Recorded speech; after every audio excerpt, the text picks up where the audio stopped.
Even though for years there's been a stigma to it. For years there's been a giggle effect because of little green men and flying saucers and all that. I myself never thought to this day that I'd ever see anything like this. So going back to the event, we decided to get in a tactical column and approach this, right? And we got down the slope, and it's just like a clearing and just has this big opening. It's almost a little bit more than the football field because this craft took up majority of that. So let's just back up for a minute. Let's describe the setting, because at first you said there were helos doing racetracks around. Is this the same opening that you described earlier that you were watching helos drop supplies? No. Okay. So where this was happening was southwest, at least where the helo insertion points were with the LZs that they were setting up, and they were flying very low in consideration, right? So, and the reason why I know this is because I asked the pilots after this, because I was on the officers' mess and I knew their call signs, and I approached them and I asked them very respectfully if they noticed anything strange. None of them said anything. Okay. So I was trying to see if they could get a view of a topside, because this is just something that's crazy, right? Yeah. So also their call signs all stuck out too, because pilots like to do crazy stuff with their call signs, so it was very easy to track them down. But having this happen on the north part of the slope and it goes down, and obviously, the way it was transitioning colors, which was kind of the way that it appealed, because it was transitioning for a light matte black, a light matte gray to a dark matte black, and just kind of ranging in between, right? Let's rewind a little bit before we get into the description. Okay. What was the activity with all the other helicopters? Were they active at the time that you saw the Honestly, UAP? When we started going down there, no. Okay. And I don't know, because obviously we were occupied with this. How far do you think it was? So from the LZ where we were at was 300 meters roughly, okay, plus the slope that was concealing plus vegetation. Down the slope, it was like 400 meters maybe. So we got close. We trucked down quite a bit. Okay. About 150 meters outside, 150, 200, right? Halfway. And so maybe about a click away. Possibly, yeah. At the the farthest. craft itself might have been a click up. Okay. Yeah. And as like I said, the reason why I know how big this thing was because... Did you see it as you crested the hill? Yes, I did. And that's where I took videos and pictures of this thing. That's how I was able to see it, because, taking pictures of the chaos going behind and everything. You're seeing the rubble, burning buildings, flooding and all that kind of stuff. And then you turn around and I'm like... So you crest this hill. Yep. You look down into the valley. Yep. And there's a clearing. There's a clearing. With a UAP. Yes. Just sitting there. Sitting there, hovering. rotating clockwise, yep. And that's in transition, this color spectrum I was telling you too.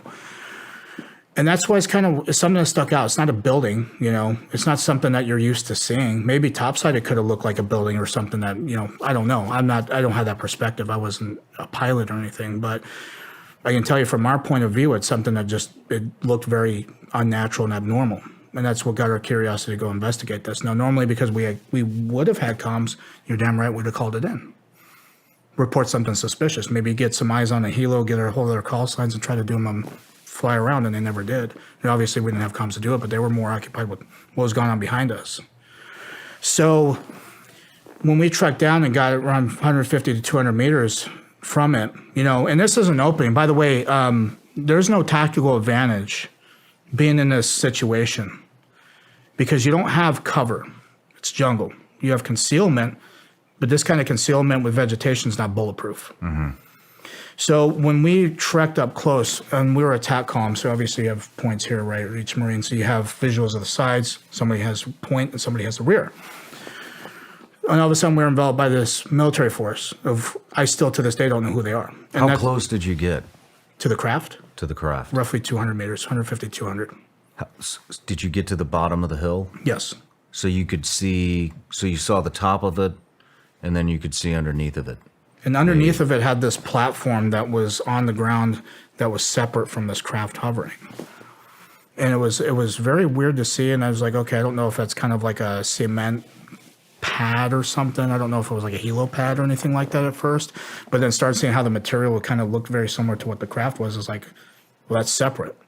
So you have something that's on the ground, stationary, and then you have something that's up top, and it's just rotating in a clockwise position. So right when we got close to it, at least 150, 200 meters out, then all of a sudden we were engaged, at least not in a hostile manner, at least, not gunfire or firefight or anything like that. But the way that these guys moved was so fluid, it was so still, it was very, very, very smooth. And it kind of indicated to me, after thinking about it for several years, is that these guys had done it for a while because of how smooth this operation was. So when we were in a tactical column going towards the center of this thing, they actually came from the flanks, but it was more of a diagonal, like a corner of the room, so to speak, right? For them, at a tactical advantage, they have interlocking fields of fire on every single person, and they had a team of 8, right? And the gear that they had was black OTV vests. They had black camouflage utilities. So what you're saying is there would have been no they were professionals. Yes, there would have been yes. no Mexican standoff where if they fired, they're shooting into their other squad. They had perfect angles. Yes, they did. To where both sides could engage you. Yes. Team of 4, team of 4. So it was like a fire team element. Without worrying about a blue on blue situation. Exactly. Okay. So, with that being said, because as they approached us, you hear the safeties flip off. Now, your attention to detail, when you're seeing this kind of stuff, your sensors are very heightened, so you can pick up. I know you being a combat veteran, you know all about that. Your heightened sense of awareness is going through astronomical changes. Hypervigilant. Yes. So you can hear stuff a lot clearer. And that's when you kind of picked up the hum that this object was doing along with these guys flipping their safeties off, especially M4s. It's very distinct sound. Anybody in this room who's held M4s and has shot them, M16s, things like that, it's very distinct sound to flipping it off. So we kind of knew, and they started yelling at us. They were like, you're not supposed to fucking be here. What the fuck are you guys doing here? Who the fuck are you with? So they knew they were using the kind of lingo that we were using too, especially in the military. So it made me think that at some point these guys actually were uniformed military at one point. Any accents? Not accents. It's just like American dialects, how you and I are talking. At one point they said they were going to smoke us. They could throw us out of a helicopter. It's very easy to get lost in the jungle out here. They kept saying stuff like that. So after they enveloped us, they all pretty much got in line. They told us to put our weapons, so we all got in line as well. And we had our hands up. We had our weapons slung. And they're having 2 guys watch while there's a guy basically taking our magazines out of our vest. And they're throwing them on the deck and they're kicking them away so we don't have time to react. They also, at the same time, the first thing they did was obviously take our weapon and clear it. But they took the magazine out and they actually held it in a way to where they could pull a charging handle and collect the round and have it not hit the deck. So the way that these guys operated was very smooth. It's very calculated, very precise. You could tell they've done this a lot, and they've rehearsed it a lot. Especially combat operations, you're doing terrain model rehearsals.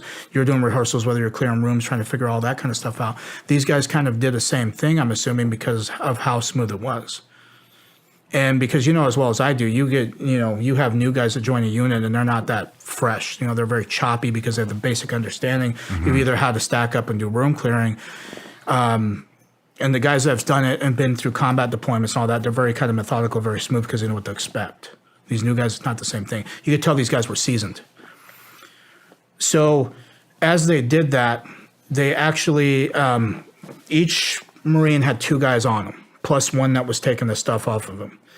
They actually knew where our military IDs were because in Marine Corps order, you have to have them in your left breast pocket. So there were 15 of these guys, 3 on each Marine. No. So they had other guys right here, and they had 3 that were just going through each Marine, okay. While other people were holding each Marine at gunpoint.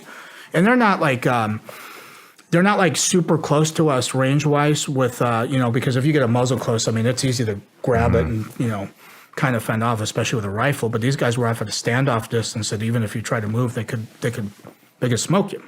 One search team of 3 guys. Yes. And then the rest of the squad was aimed in on you. Okay. Yeah. So, and again, they're not anywhere where they could actually, there was people behind us because obviously if they had to engage, they're going to hit one of their own guys probably. So it was more like they were kind of moving the same way through all of us, all 6 of us, taking our stuff, taking pictures of our military IDs, So they had like these devices that kind of look like a very thin, it looked like a smartphone modern day right now, because in 2009 it wasn't the case. I think the most high-tech thing they had at that time were maybe Blackberries, but they're bulky at that point with the ball, and then they had their flip phone razors and things like that. But these look like something you'd see today.